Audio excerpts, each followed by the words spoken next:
새누리당 김무성 대표의 이제 사위의 그 마약 관련 그 수사와 이제 판결에서 여러 가지 의혹이 제기되고 있습니다.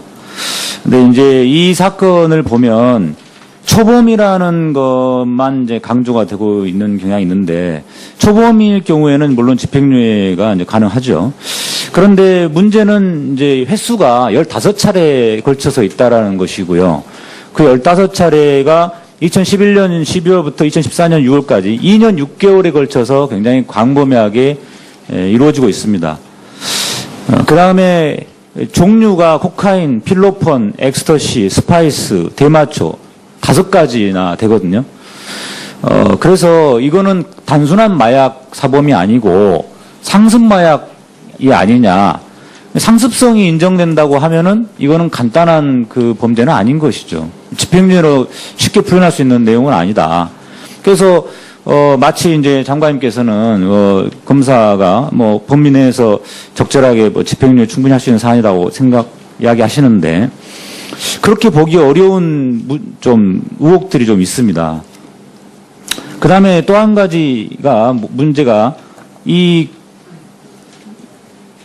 피고인이 우연히 우발적으로 매수해서 투약한 것이라기보다는, 그러니까 호기심에서 어떤 우발적으로 했다기보다는 조직적으로 어떤 매수하고 투약하는 이런 양태를 보이고 있습니다. 실제로 이 사건이 공범 5명과 함께 6명이 한꺼번에 이제 수사가 됐는데요. 그 점도 하나의 참조가 돼야 된다고 생각합니다. 그래서 우리가 초범의 마약 사범을 집행유예로 풀어줄 때는 그 호기심에서 우발적으로 이루어졌다고 보기 때문에 이제 집행유예로 석방이 되는 건데, 이것은 좀 조직적인 측면이 있다. 그 다음에 공범과의 형량에서도 비교해 보면 좀 의문이 있습니다.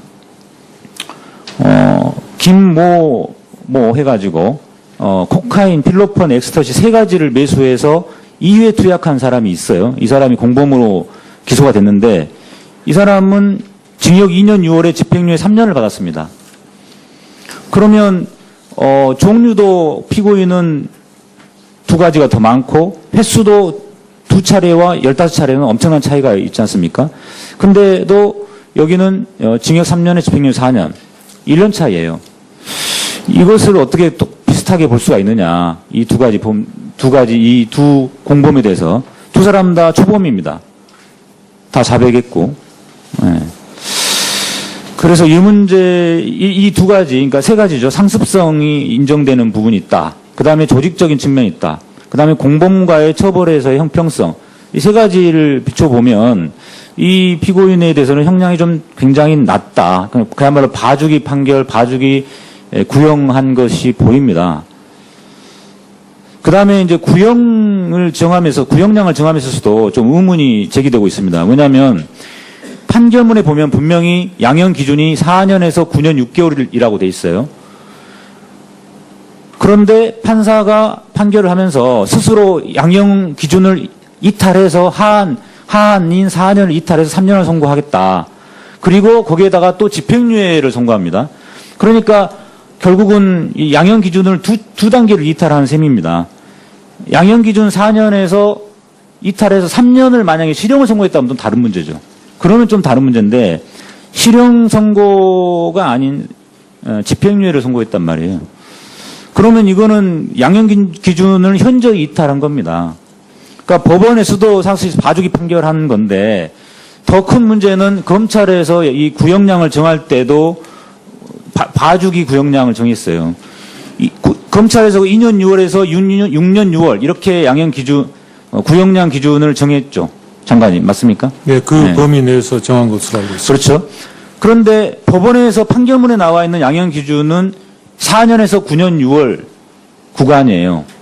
그러면 검찰에서는 법원에서의 양형 기준보다 훨씬 더 낮은 2년 6월에서 6년 6월로 지금 구형량 기준을 정했거든요. 자, 마약 근절의 의지를 갖고 있는 검찰이, 마약 근절을 해야 될 검찰이 왜 스스로 법원의 양형 기준보다 더 낮게 구형량 기준을 정합니까? 방금 이한성 의원님께서 말씀하셨다시피 검찰에서는 구형량을 정할 때 감경 요소를 고려해서 구형을 정했고 법원에서는 기본에 또 선고를 할 때 감경 요소를 참작한 걸로 자, 알고 있습니다. 검찰에서 법원의 적정한 판결보다 의도적으로 일부러 뭐 2배, 3배로 높게 구형할 필요는 없죠. 그런 관행들은 개선돼야 되고, 그래서 법원의 형량에 맞는 적정한 구형을 하는 건 맞습니다. 좋습니다. 그런데 지금 이거는요, 법원의 적정한 판결 그 구간보다 오히려 낮게 구형을 해버린 거예요. 그러니까 봐주기 구형한 거죠. 일반적으로 우리가 생각할 때 검찰은 범죄를 엄단해야 되는 그 기관이고, 그러면 법원의 판결에 적정하게 구형을 하거나 또는 오히려 조금 더 높게 구형하는 게 일반적인 거죠. 근데 이건 오히려 낮게 구형을 해버렸어요. 그리고 스스로 설정한 2년 6월에서 6년 6월이라는 구간에서도 맨 아래쪽에 있는 3년을 구형했습니다. 이거는 그야말로 봐주기 하려고 구형을 한 거죠. 그렇기 때문에 구형량에서 3년으로 하다 보니까 항소도 하지 않게 되는 겁니다. 만약에 구형을 2년 6월에서 6년 6월이라고 하는 그 기준에 따르더라도 5년 정도, 6년 정도 구형을 했다고 하면은 이거는 항소해야 될 사안이 되는 것이죠. 그래서 이거는, 근데 또 한 가지가 있습니다. 문제가. 이 피고인이 보통 무직인 일반 사람이 아니에요. 충북 지역의 유력 건설업체 신라개발 회장의 아드님이십니다. 그리고 이 피고인이 신라개발의 대표를 맡고 있다고 언론 보도에 나와 있어요. 그 다음에 그 장인어른이 되실 분이 김무성 새누리당 대표였고. 그러니까 이것이 바로 봐주기 구형, 봐주기 수사한 것으로 보이는 의혹이 생기는 겁니다. 구형량을 정하면서도 좀 의문이 제기되고 있습니다. 왜냐하면 판결문에 보면 분명히 양형 기준이 4년에서 9년 6개월이라고 돼 있어요. 그런데 판사가 판결을 하면서 스스로 양형 기준을 이탈해서 하한인 4년을 이탈해서 3년을 선고하겠다. 그리고 거기에다가 또 집행유예를 선고합니다. 그러니까 결국은 이 양형 기준을 두 단계를 이탈하는 셈입니다. 양형 기준 4년에서 이탈해서 3년을 만약에 실형을 선고했다면 좀 다른 문제죠. 그러면 좀 다른 문제인데 실형 선고가 아닌 집행유예를 선고했단 말이에요. 그러면 이거는 양형 기준을 현저히 이탈한 겁니다.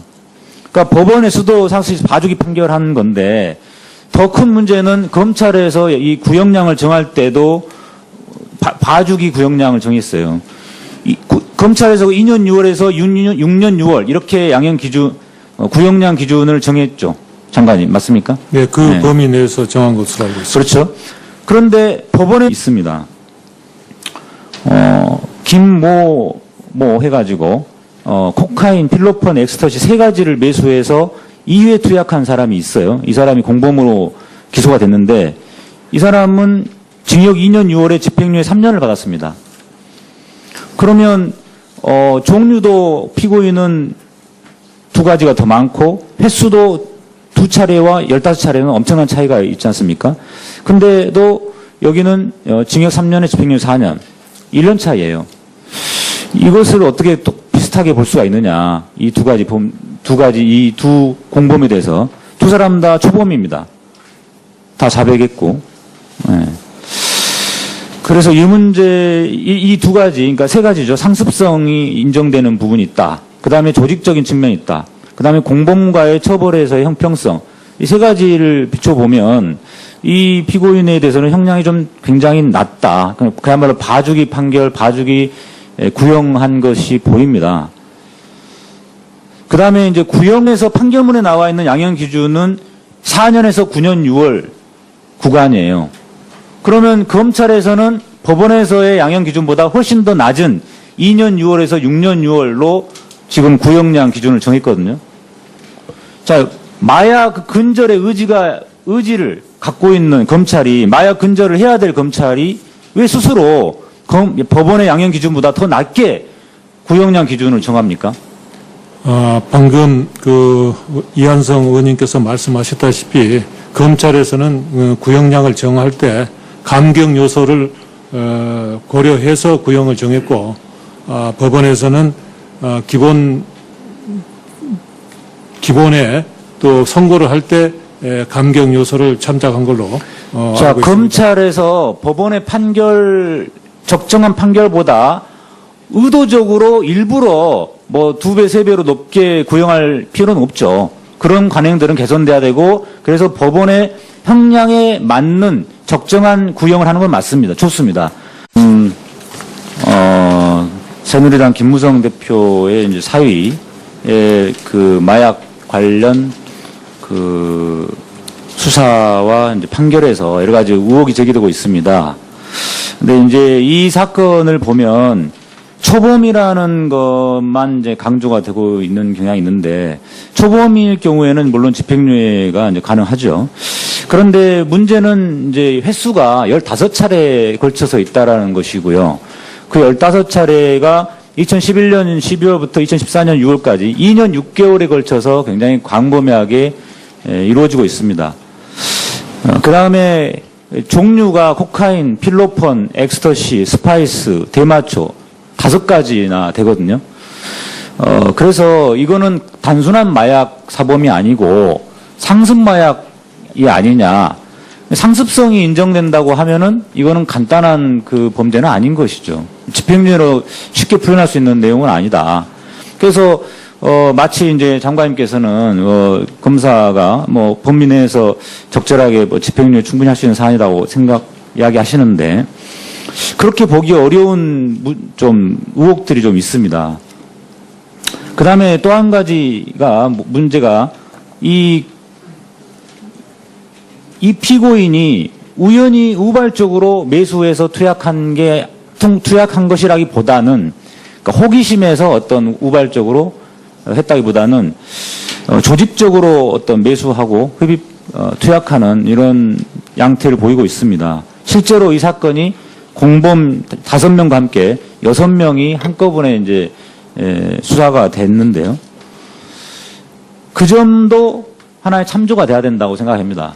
그래서 우리가 초범의 마약 사범을 집행유예로 풀어줄 때는 호기심에서 우발적으로 이루어졌다고 보기 때문에 이제 집행유예로 석방이 되는 건데, 이것은 좀 조직적인 측면이 있다. 그 다음에 공범과의 형량에서도 비교해 보면 좀 의문이